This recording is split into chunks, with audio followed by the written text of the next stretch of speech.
1960년 3월 15일 당시 이승만 정권은 12년간 지속된 장기 집권 체제를 연장하기 위해 대규모 부정선거를 저지릅니다. 그리고 4월 19일 이 부정선거로 분노한 국민과 학생들이 항거하여 대대적으로 시작된 시위가 전국적으로 진행되자 결국 이승만 대통령은 하야를 결정하게 됩니다. 4.19 혁명 이후 허정 과도 정부나 이를 계승한 장면 정권은 4.19 혁명의 과제를 제대로 수행해내지 못했고 장면 정권의 부정축제자, 선거 부정 관련자 처리에서도 계속해서 지지부진한 모습을 보여주게 됩니다. 당시 정부는 이승만 독재 정권하에 억압되고 있었던 다양한 사회적 요구가 본물처럼 터져나오고 있었지만 이를 제대로 수렴하지 못하고 있었고 오히려 반공법과 데모규제법이라는 이대 악법 제정을 통해 시민들의 요구를 억압하는 데만 몰두했습니다. 4.19 혁명의 여파로 군 내부에서도 군의 부정부패에 관한 문제들이 속속들이 제기되었고 인사적체 등 군 내부의 불만들이 결합되어 정군운동이 전개됩니다. 당시 부산군수기지 사령관이었던 박정희는 3.15 부정선거와 각종 군부비리의 책임을 물어 참모총장이었던 송효찬에게 사퇴를 요구합니다. 이어 1960년 5월 8일 김종필, 김영욱, 길재호, 옥창호, 신윤창, 최준명, 석창희, 오상균 등 육사 8기생 8명이 정군을 위한 연판장을 작성하였다가 국가반란음모라는 죄목으로 당국의 조사를 받게 됩니다. 군 내부에서는 정군운동을 통해 많은 것을 개혁하려 했지만 큰 성과를 얻지 못하고 지지부진해지자 정군파 장교 집단을 중심으로 이들은 1960년 9월 10일 충무장결의를 통해 더 이상 평화적인 방법으로는 자신들의 뜻을 관철시킬 수 없다 판단하고 쿠데타를 계획합니다.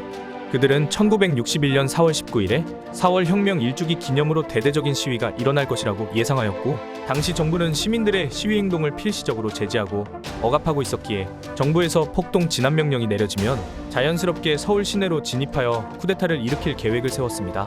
하지만 4월 혁명 1주기가 되던 그날 학생들의 시위가 예상과 달리 너무 조용하게 지나가게 되자 5월 12일로 다시 거사일을 정했지만 이 역시 사전 정보 누설로 인해 무산에 그치게 됩니다. 1961년 5월 16일 박정희 소장은 새벽에 기습적으로 쿠데타를 진행하였고 이후 청와대, 방송국 등 서울 주요 기관들을 차례대로 장악하는 데 성공하게 됩니다.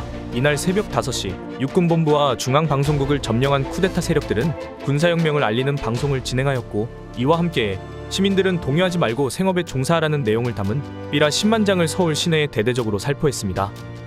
당시 시민들은 4.19 혁명으로 인해 세워진 장면 정부의 무능에 엄청나게 실망하고 있었기에 5월 16일에 일어난 쿠데타에 대해 큰 반대를 하지 않았으며 젊은 장교들이 직접 나서서 국정을 쇄신한다는 것에 큰 기대감을 갖고 있었습니다. 거기에 쿠데타 이틀 뒤인 5월 18일 아침 육사생도들이 대대적으로 서울 시내에 나와 5.16 쿠데타를 지지하는 시가행진을 진행합니다. 육사생도들의 시가행진으로 인해 중립적이거나 회의적인 태도를 보이던 사람 모두 5월 16일에 벌어진 사건을 기정사실화하게 되었으며 쿠데타가 벌어지자마자 자취를 감췄던 장면 총리마저도 더 이상 이를 피하지 못하고 기자회견을 통해 쿠데타를 인정하고 총리직 사퇴를 발표하게 됩니다. 장면 총리의 사퇴와 동시에 쿠데타 세력들은 국가재건 최고회의를 설치하여 입법권, 사법권, 행정권을 장악하였고 이때부터 대한민국은 군정의 시대를 맞이하게 됩니다. 군정이 시작된 초기에는 공산주의자들과 과거 이승만 정권의 비호를 받은 범죄자들을 체포하여 군사재판으로 회부시켰으며 이정재, 이마수 등의 정치 깡패들을 싸그리 잡아 나는 깡패입니다. 국민의 심판을 받겠습니다. 라는 피켓을 들고 서울 시내를 돌게 한 이후 사형을 집행하면서 국민들로부터 많은 지지를 받게 되었습니다.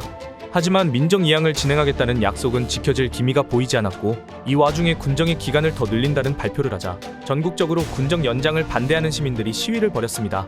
이에 더해 미국 정부마저도 순조로운 민정 이양을 촉구한다고 발표하자 더 이상 군정 연장이 불가능해진 박정희 의장은 1963년 8월 30일에 전역을 하게 되었습니다. 박정희 의장은 전역과 동시에 공화당에 입당한 뒤 5대 대통령 선거에 도전하였고 1963년 12월 17일 박정희는 제5대 대한민국 대통령에 취임하게 됩니다. 대통령에 취임한 지 4년이 지난 후 박정희는 6대 대통령 선거에 출마하여 51.4%의 득표율로 제6대 대통령에도 취임하게 되었습니다. 당시 대통령의 임기는 지금처럼 5년 임기가 아닌 4년 임기였으며 1차에 한해서 중임할 수 있는 연임 규정이 있었기에 6대 대통령까지 연임할 수 있었던 것이죠. 하지만 당시 권력욕이 강했던 박정희 정권은 정권의 추가 연장을 위해 대통령의 3선이 가능하도록 헌법을 개정하는 이른바 삼선개헌을 진행하게 됩니다. 삼선개헌이 시행된 이후 1971년 4월 27일 제7대 대통령 선거가 실시됩니다. 박정희는 또 한 번 대통령 선거에 출마하였고 신민당 김대중 후보를 94만 6,928표 차이로 누르고 대통령에 당선이 됩니다. 그렇게 7대 대통령까지 하게 된 박정희는 박정희는 1972년 10월 17일에 비상계엄령, 국회 해산 및 헌법정지 등을 골자로 하는 대통령 특별선언을 발표합니다.